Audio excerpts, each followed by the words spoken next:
श्री शिवाय नमस्तुभ्यम। दोस्तों, आप सभी लोग जानते हैं कि श्रावण का महीना शुरू हो गया है और इस बार यह श्रावण का महीना अधिक मास होने के कारण पूरे 2 महीनों तक चलने वाला है, जो कि जुलाई और अगस्त महीना पूरा श्रावण का रहने वाला है। अब दोस्तों, अधिक मास जो लग रहा है ये पूरे 19 साल बाद ऐसा महासंयोग बना है जिसमें कि सावन सोमवार में अधिक मास एक साथ लग रहा है, जिसकी वजह से हमें ये सावन सोमवार और ज़्यादा मात्रा में देखने के लिए मिल रहा है। मतलब कि हर बार हमें 4 सावन सोमवार मिलते थे, पर इस बार हमें 8 सावन सोमवार मिले हैं। और इसका मतलब सीधा सा ये है कि इस बार हमें भगवान भोलेनाथ को प्रसन्न करने का ज़्यादा समय मिला हुआ है, भगवान भोलेनाथ की भक्ति आराधना करने का बहुत ज़्यादा समय मिला हुआ है। तो ऐसे मौके को, इतने खास मौके को, इतने बड़े महासंयोग को अपने हाथ से मत जाने देना। और इस महीने में, इन दोनों महीनों में, श्रावण अधिक मास के महीने में आपको कुछ नियमों का पालन करना है। अगर आप सच में भगवान भोलेनाथ का आशीर्वाद प्राप्त करना चाहते हैं और अपने घर में सुख शांति चाहते हैं और किसी प्रकार की जो समस्या है उससे छुटकारा पाना चाहते हैं, तो आप इन नियमों का पालन इस श्रावण महीने में आप लोग ज़रूर कीजिएगा। इस वीडियो में हम आपको ऐसे नियम बताने वाले हैं जिन पर आप लोग कभी ध्यान नहीं देते हैं, और इस श्रावण महीने में आप वही गलतियां करते हैं जिससे कि भगवान भोलेनाथ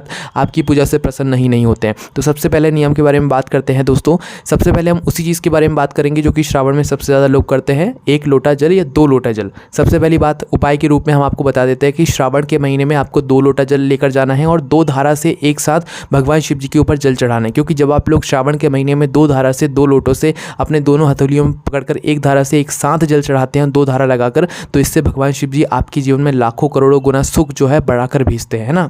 अब दोस्तों, यहाँ पर देखने वाली क्या बात है, समझने वाली क्या बात है और नियम क्या है वो आप लोग समझिए। देखिए, जब आप शिव जी पर जल चढ़ाते हैं तो जल चढ़ाते समय भी हमें कुछ नियमों का पालन करना चाहिए। अब दोस्तों, यहाँ पर अब सबसे पहला प्रश्न तो ये निकल कर आता है, क्या हमें सावन के महीने में शिव जी पर खड़े होकर जल चढ़ाना चाहिए या बैठकर जल चढ़ाना चाहिए?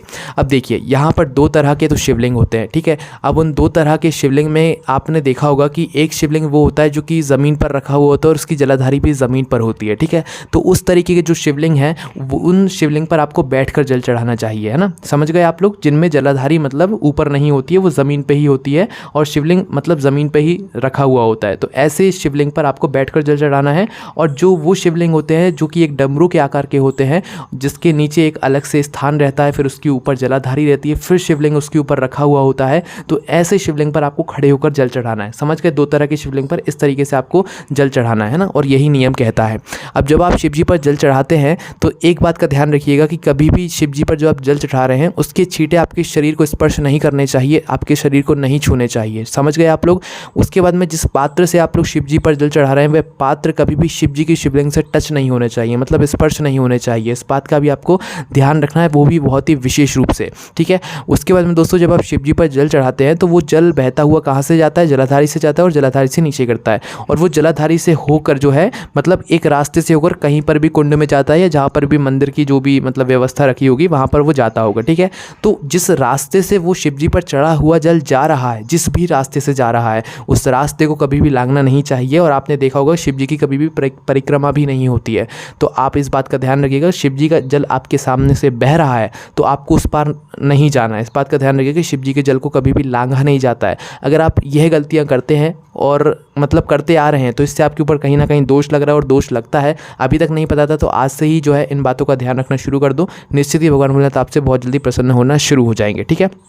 उसके बाद में दोस्तों, जो दूसरा नियम है वो ये है कि जब आप श्रावण के महीने में भगवान शिव जी को फूल, बेलपत्र, जो भी चीज़ समर्पित करेंगे, उस समय आपको एक बात और ध्यान रखना है, ठीक है। उससे पहले हम आपको एक उपाय और बता देते हैं दोस्तों। श्रावण के महीने में आप लोग 108 सामग्री का एक नियम बना लो। कैसे बना लो कि 108 या तो आप चावल के दाने चढ़ाओगे प्रति सोमवार को, मतलब सावन की जो सोमवार है सिर्फ उसको, रोज़ अगर आप चढ़ाना चाहें तो रोज़ भी चढ़ा सकते हैं और अच्छी बात है, पर अगर आप चाहें तो हर सोमवार को, सावन के हर सोमवार को आप 108 चावल के दाने या 108 हरे मूंग के दाने या 108 बेलपत्र या 108 सफ़ेद फूल, कुछ भी ऐसे जो सामग्री होती है भगवान शिव जी पर चढ़ाने वाली, वो 108 सामग्री आप लोग लेकर भगवान शिव जी पर आप लोग चढ़ा सकते हैं। या 108 जो है गुलाब की पंखुड़ियाँ भी आप भगवान शिव जी पर चढ़ा सकते हैं, ठीक है। और चढ़ाकर भगवान शिव जी से आप प्रार्थना कर सकते हैं। 108 भगवान शिव जी की शिवलिंग पर इस श्रावण के महीने में चढ़ाने का बहुत ही विशेष महत्व होता है ना। अब यहाँ पर देखने वाली बात क्या है, जब आप भगवान शिव जी पर पुष्प चढ़ाते हैं या कोई भी चीज़ चढ़ाते हैं तो उस वक्त आपको ध्यान ये देना है कि पुष्प का जो मुख होगा, मतलब कि जो उस पुष्प का मुख होगा, जो खिला हुआ भाग होगा, वो शिव जी की तरफ आपको करके चढ़ाना है, ना कि अपनी तरफ करके चढ़ाना है, ठीक है। क्योंकि शिव जी पर अगर आप कोई चीज़ समर्पित कर रहे हैं तो उनके लिए कर रहे हैं, ना कि अपने लिए कर रहे हैं। तो फूल का जो मुख है वो भगवान शिव जी की तरफ ही होना चाहिए, इस बात का आपको ध्यान रखना है। जलाधारी पर अगर आप कोई चीज़ समर्पित करते हैं, फूल समर्पित करते हैं, तो उसका मुख शिव जी की तरफ ही होना चाहिए, है ना। इस बात का आप लोग ध्यान रखिएगा। उसके बाद दोस्तों अगली मतलब जो नियम है उसके बारे में बात करते हैं। इस श्रावण के महीने में आप जो दीपक का इस्तेमाल करेंगे दोस्तों, वो विशेष रूप से आटे के दीपक का उपयोग कीजिएगा। मतलब शाम के समय जो भी मतलब भक्तगण जो है दियाबाती करने मंदिर में जाएंगे, वो जो है आटे के दीपक उपयोग में लीजिएगा। या तो आप लोग क्या कीजिएगा कि कोई भी उपाय कर रहे हैं तो भी आप लोग आटे के दीपक का जो है उपयोग यहाँ पर कीजिएगा। और हर सोमवार को आप अपने घर के मुख्य द्वार पर एक दीपक ज़रूर लगाइएगा भगवान भोलेनाथ के नाम का स्मरण करते हुए। और अगर आप लोग इस श्रावण महीने के सोमवार को, हर सोमवार को जो है शाम के समय प्रदोष काल में किसी भी बेलपत्री के वृक्ष के नीचे एक दीपक अगर लगाकर आते हैं, तो इससे आपके घर में माँ लक्ष्मी की कृपा होती है, आपके घर में कभी भी धन की कमी नहीं आती है। ठीक है, तो इस नियम को भी आप लोग ज़रूर पालन करके रखिएगा, है ना। अब दोस्तों अगली बात जो हम आपको बताते हैं, जो अगला नियम बताते हैं, वो भी आप लोग यहाँ पर सुन लीजिए। देखिए दोस्तों, ये जो मतलब आप अगर बेलपत्र भी चढ़ा रहे हैं तो एक बेलपत्र भी आप चढ़ा सकते हैं, पर अगर आप लोग नियम के साथ बेलपत्र श्रावण के महीने में सोमवार को चढ़ाना चाहते हैं तो वो आप कैसे चढ़ा सकते हैं, वो भी आप लोग सुनिए। देखिए, या तो आप 11 बेलपत्र ले लो, या तो आप 21 बेलपत्र ले लो, या तो आप 51 बेलपत्र ले लो, या तो आप 108 बेलपत्र ले लो। ये वो नंबर है जो कि मतलब पूजन वाले कार्यों में जो है इस्तेमाल किए जाते हैं। मतलब इतनी जो सामग्रियाँ होती हैं वो पूजन कार्यों में शुभ मानी जाती है ना।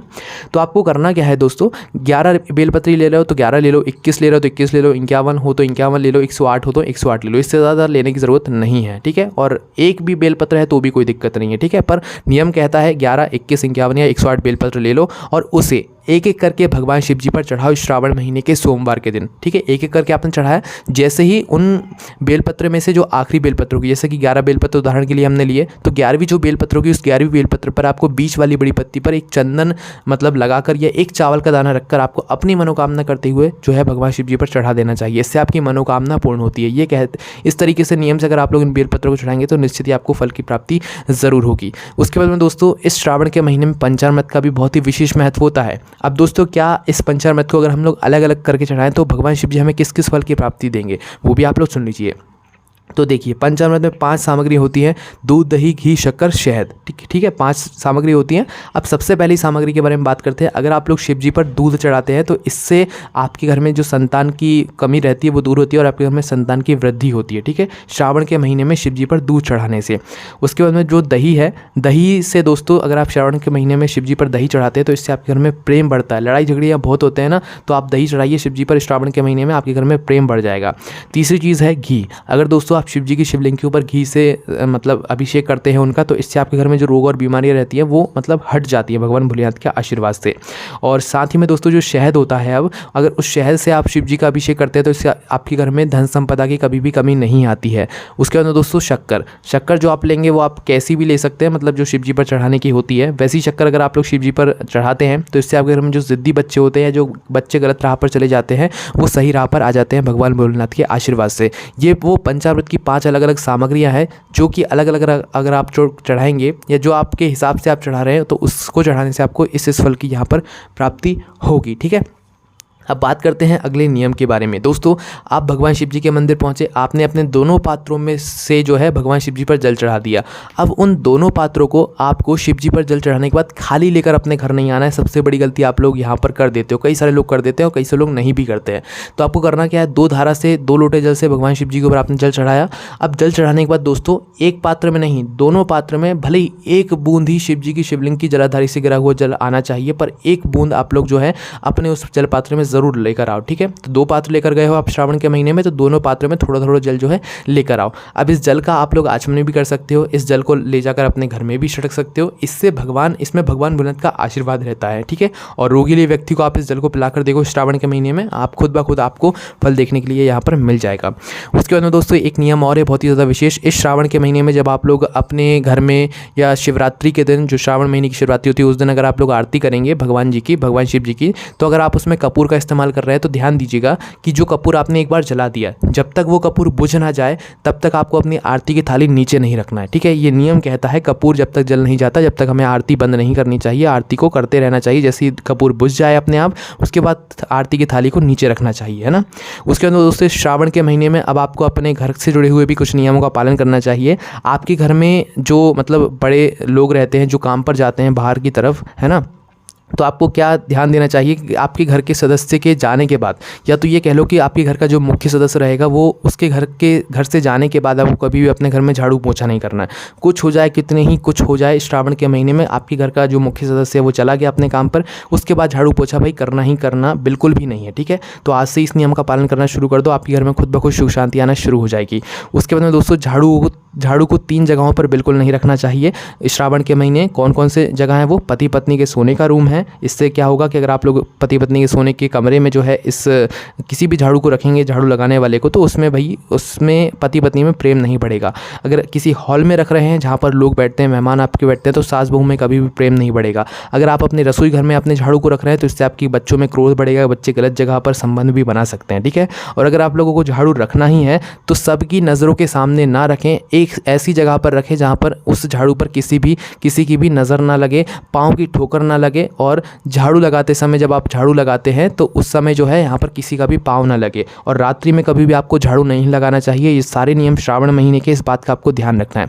उसके अंदर दोस्तों जो अगला नियम है वो भी आप लोग सुन लीजिए। 4 बजे से लेकर 7 बजे का जो समय रहता है शाम का, वो भगवान शिव जी के भ्रमण करने का समय रहता है, ठीक है, प्रतिदिन। और श्रावण के महीने में तो विशेष रूप से 4 बजे से लेकर शाम के 7 बजे का जो समय रहता है, ये भगवान शिव जी के भ्रमण का समय रहता है। और इस बीच में ना तो आपको झाड़ू लगाना चाहिए अपने घर में, ना तो अपनी चूड़ी बिछिया पहनना चाहिए, ना कंघी करना चाहिए, बालूचना चाहिए, ना ही सिंदूर लगाना चाहिए, और ना ही चौखट पर बैठना चाहिए, और ना ही रोना चाहिए, और ना ही अपने घर के सदस्यों को किसी और सदस्य पर के घर भेजना चाहिए, या अपने घर के सदस्यों को कोई सामान अपने घर के धन को खर्च करने के लिए भेजना चाहिए, ठीक है। और इस बात को आप लोग ध्यान रख लीजिएगा, इस समय के बीच में आपको ये काम बिल्कुल भी नहीं करने हैं। उसके बाद में दोस्तों श्रावण का महीना है, तो इस श्रावण के महीने के हर सोमवार को आपको यह वाला उपाय ज़रूर करना चाहिए। इस उपाय को करने से अगर आपको आपका मेहनत का फल नहीं मिल रहा होगा तो आपकी मेहनत का फल आपको मिलना शुरू हो जाएगा भगवान भोलेनाथ के आशीर्वाद से। तो इसमें आपको मात्र करना यह है कि 3 आटे के दीपक बनाना है, तीनों में गोलबाती रखना है, शुद्ध देसी गाय का घी उसमें डालना है।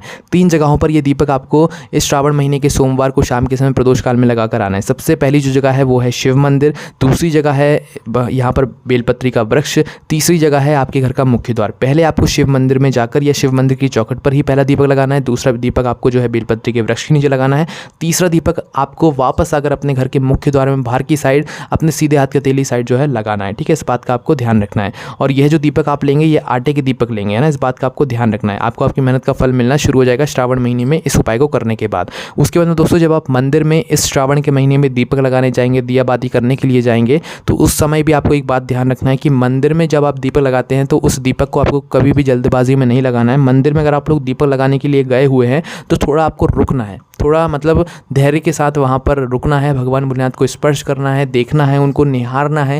या किसी भी मंदिर में जा रहे हो तो दीपक लगाने के बाद एकदम से हड़बड़ाहट में जो है अपने घर की ओर मत जाओ, है ना। दीपक लगाया आपने 2 मिनट, 1 क्षण के लिए भगवान जी के सामने बैठो, पर बैठो, ठीक है। दीपक लगाने के बाद, बैठने के बाद फिर आराम से मंदिर से बाहर निकलो, और मंदिर से बाहर निकलो तो एक बार पीछे मुड़कर ज़रूर देखो भगवान को, क्योंकि भगवान हम अपने घर जाना है, आपकी कृपा हमेशा हम सभी पर बनाए रखिएगा। तो ये जो वो नियम थे जो कि अगर आप लोग इस श्रावण के महीने में धारण कर लेंगे तो दोस्तों आपके जीवन में खुशी आने से कोई रोक ही नहीं सकता। भले ही कितनी बड़ी ताकत क्यों ना हो, कोई आपके जीवन में खुशी आने से नहीं रोक सकता है। तो एक बार इन नियमों का श्रावण महीना इस बार अच्छा बहुत लंबा है, 8 सोमवार पड़ने वाले हैं, तो इन नियमों का पालन करके देखो, आपके जीवन में खुद ब खुद खुशी आएंगे, आपकी मनोकामनाएं भी जरूर पूर्ण होंगी। इन नियमों के साथ में हमने आपको कुछ उपाय बताए, वो भी आप जरूर करके देखिए। कोई भी समस्या आती कमेंट करके पूछ सकते हैं, और आप हमारी वेबसाइट भोलेनाथभक्ति.com पर जाकर भी ये सारी जानकारियाँ पढ़ सकते हैं। ओम नमः शिवाय, जय भोले बाबा, श्री शिवाय, नमस्तुभ्यम।